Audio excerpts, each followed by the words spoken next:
Bom dia, eu me chamo Padre Ivanildo Francisco Crege, sou o pároco da Nossa Senhora das Graças em Xerém, na Diocese do Duque de Caxias, Rio de Janeiro.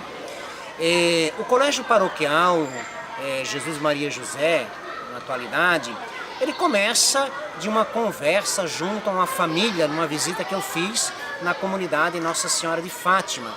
Esse projeto nasce de um sonho de algumas pessoas, um sonho que se torna realidade. Olá, eu sou Leís Carla, atualmente diretora pedagógica do Colégio Paroquial Jesus Maria José. Comecei como professora e orientadora pedagógica e agora assumo a missão de ser diretora, buscando uma metodologia simples, uma metodologia de praticidade, onde o concreto é vivenciado dentro das salas de aula. Buscamos uma didática de interacionismo, de inclusão este ano, graças a Deus. Temos essa missão aí de promover o bem e resgatar os valores dentro do meio familiar que a nossa paróquia necessita bastante.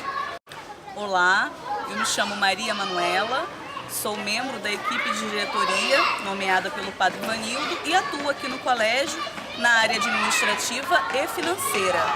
Graças a Deus, nesses 3 anos de funcionamento do colégio, ano a ano nós viemos conquistando um crescimento gradativo na escola e graças também muito a Deus e a ajuda dos irmãos missionários italianos, nós conseguimos chegar ao patamar que nós estamos hoje, visto que a ajuda financeira vindo de fora nos ajudou a concluir obras, a promover mais o colégio, trazendo mais qualidade.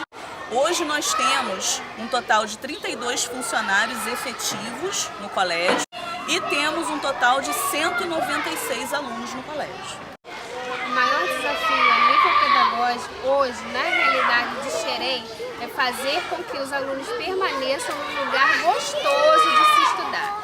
A gente tem muitos casos de bullying. Alegria de saber que nós estamos cumprindo a nossa missão. A missão de evangelizar a partir da educação. Um desafio grande, mas um desafio que nos torna felizes a cada dia. E essa felicidade eu quero compartilhar com os meus irmãos missionários da Itália, a partir dos nossos irmãos padres, de Pádua, que Deus possa abençoar cada um também que apoia esse projeto na Itália. O nosso muito obrigado e que Deus os abençoe hoje e sempre.